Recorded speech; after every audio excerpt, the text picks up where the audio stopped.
What's up, guys? Godzilla Man here. Never thought I'd be saying that again.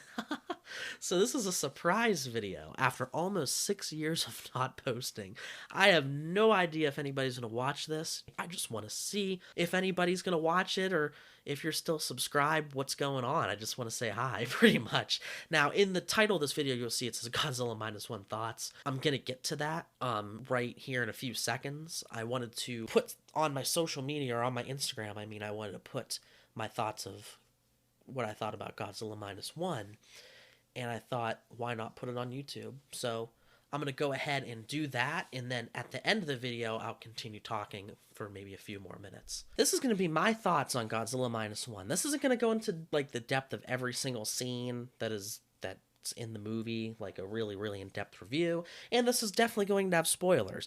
I just want to say why I love the characters, I love the story, why I love Godzilla in this movie, and I think it's the best Godzilla movie of all time. My mind could change, but I think right now I really feel that. The main character and all the characters, really, they make you definitely care for those characters, and in this movie, it really, when Godzilla attacks, it's not just Godzilla attacking and all right, that's awesome. Like, they really show the impact that Godzilla has on the people of Japan right after World War II when they're vulnerable, and at the time they just had World War II level tech. They didn't have like Godzilla versus Megaguirus where they had a man-made black hole, okay? Or we don't have Mega Godzilla. The main character, he's a failed kamikaze pilot, and he's already, before Godzilla's even introduced, is dealing with a lot of guilt because his country told him to die for his country and he didn't, and he feels guilt for that. Like, he wanted to live, and other people called him a coward, and it's just really interesting. Like, this movie, if it was just about a failed kamikaze pilot, could be good because it's about how he comes to terms with moving forward and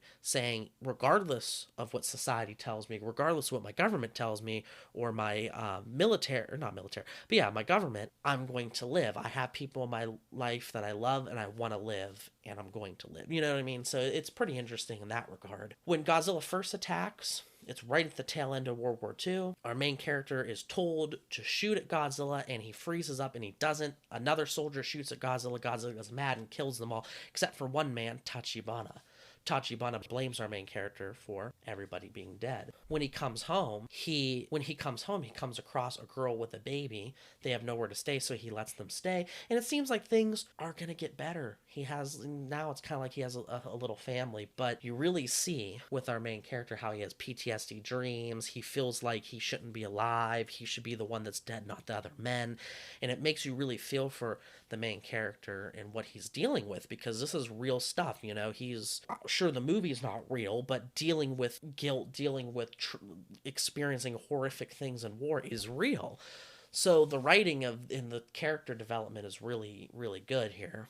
Soon after, our main character gets a job, and he encounters Godzilla again. His job was to get mines from the ocean with some other men so that people who have boats aren't going to get exploded from when, I guess they said, the US put them in there during the war. So Godzilla attacked their boat because he saw fish rising to the surface of the ocean, and he saw that when Godzilla first attacked. So he's like, he knows this is Godzilla. The other men weren't really sure, and then Godzilla comes, they see his dorsal plates, he's chasing the boat, and it really makes you feel like this sense of you're being chased, like, get out of there, like it's cool, but it's also kind of like suspenseful. That's what I would say. It's very suspenseful. And the main character shoots the gun on the boat at Godzilla, doesn't really do anything to him. Godzilla gets one of the mines in his mouth and it explodes, and it actually hurts him. So he realizes that, I guess, inside Godzilla's mouth he is vulnerable, but not on the outside. So that's why when Godzilla attacks in Ginza later on, they can't stop him. The tanks can't stop him, nobody can stop him.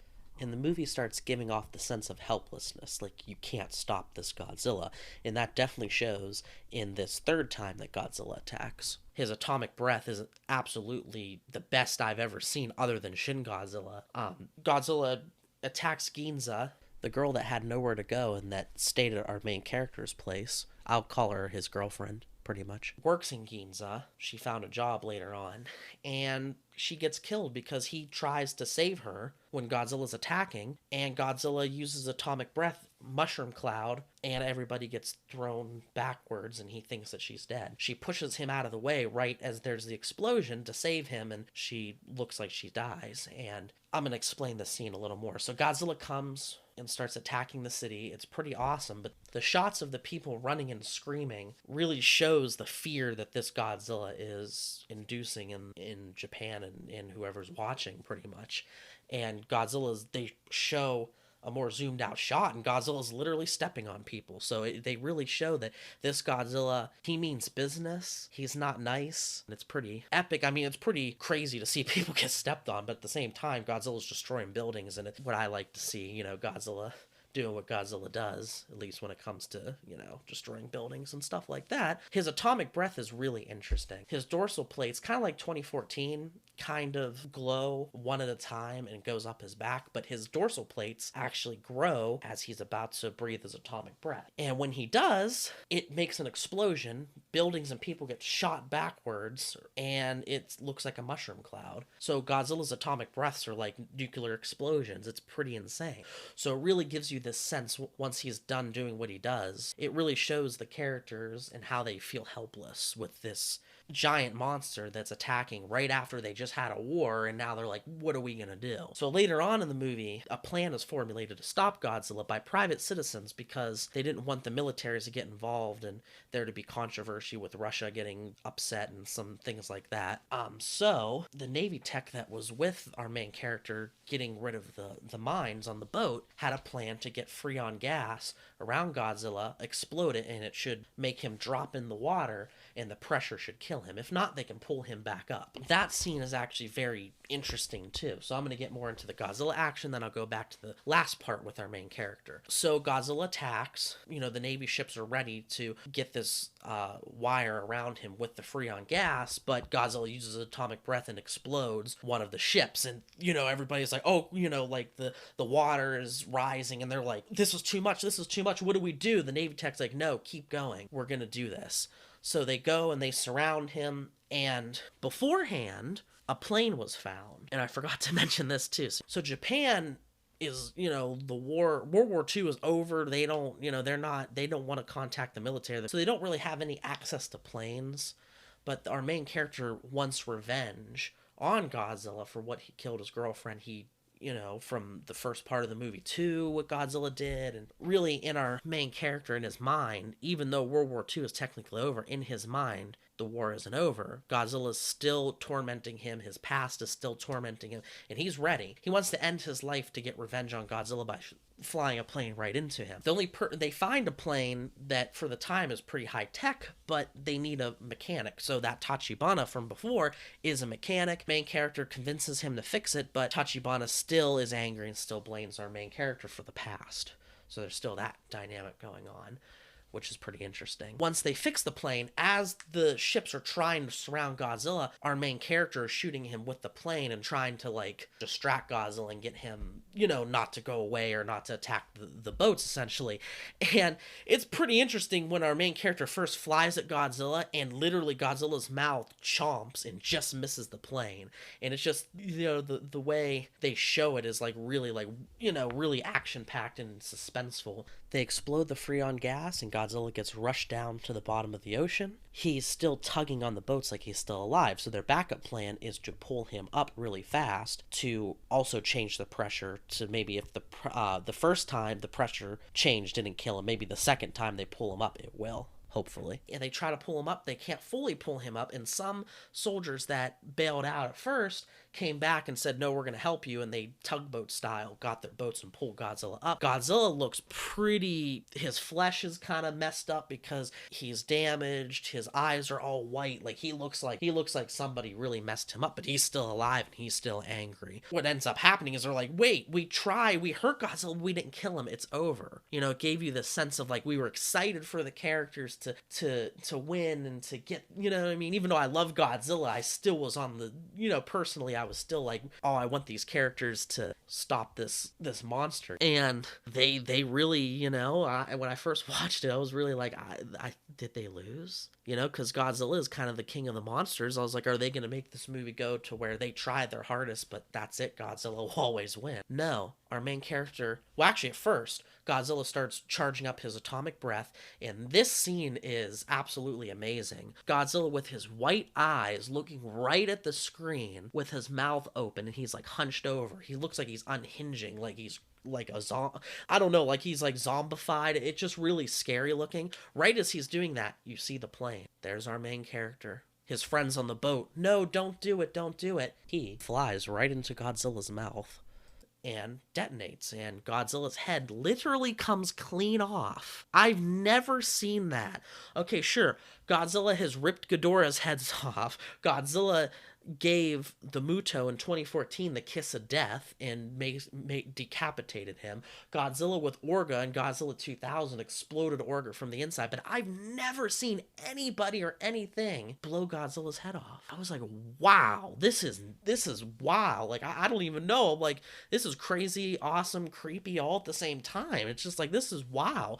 But then I felt this sense of sadness. I'm like, he did it, got revenge, but what about his kid? Then you look, there's a parachute. Then they go back and they show Tachibana. Even though he was angry at the main character, he saw the main character look in, I think it was his wallet or something. He was looking at a picture of the kid and the girlfriend, and, you know, Tachibana realized, he's like, you know what, regardless of the past, this man deserves to live. They didn't show this before because they wanted the suspense of, oh no, did the main character really die? But they showed that Tachibana, he put a lever to allow, he put a seat that was able to eject, and he wanted, you know, our main character to live. So that's another part of, you know, there's the Godzilla action, but then it leads into the idea of, regardless of what happened to this character, he lived and he will live and he can move forward and his war can be over because Godzilla's done. And at the end, we found out that the girlfriend is alive. So it's a happy ending. I like it that it's a happy ending. I really do. I like it because it shows, really, you have this person that's already going through trauma,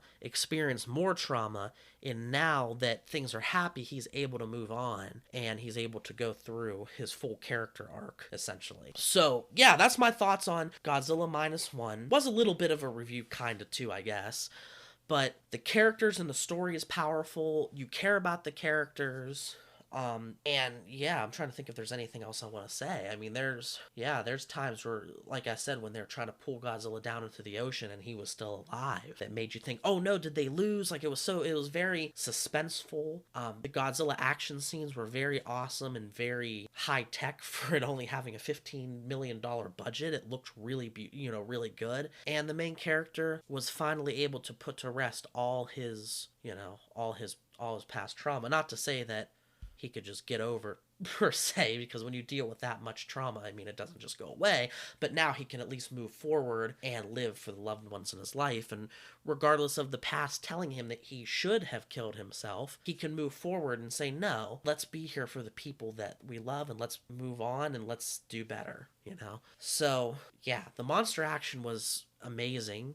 Again, I mean, it wasn't like Godzilla 2014 where they only showed bits and pieces. They showed cool explosions. They showed a full-scale, scene where they're trying to stop Godzilla. So yeah, that's my thoughts on Godzilla Minus One. The suspense keeps you at the edge of your seat. The characters are relatable. You feel for the characters when Godzilla attacks. You really see and feel the impact that the other characters, or that the characters feel. And it really gets you invested in the movie.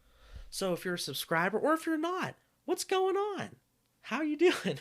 Does anybody remember me? This is just funny. But anyway, yeah, like I said, it's almost been 6 years, so this is a dead-ass channel. And I just thought it would be fun to post something on here, and just for, old time's sake, pretty much, So, as you can see, got some Godzilla Save the Earth gameplay. At least this video. I have it running on an emulator, so no, you don't have to, like my real old videos, have to see my iPad in front of a TV and me saying, oh, my space on this iPad's running out. Hold on, let me do a part 2. I mean, technically I could screen cap my PS2, but it's better quality on the emulator. Even though I like original hardware, I do enjoy playing on the emulator and having it upscaled to HD and all that kind of stuff, and playing with a PS5 controller, because yes, I have a PS5, and I'm still playing through Spider-Man 2. So I don't want to confirm anything here, but I was thinking about it. I'm like, that would be fun maybe sometime to live stream Spider-Man 2 on here. So maybe you'll see me again. I don't know. Hope everybody's doing good. Hope your life's going great. It's almost Christmas, and thought I'd drop this surprise video. So have a good holiday, and peace out.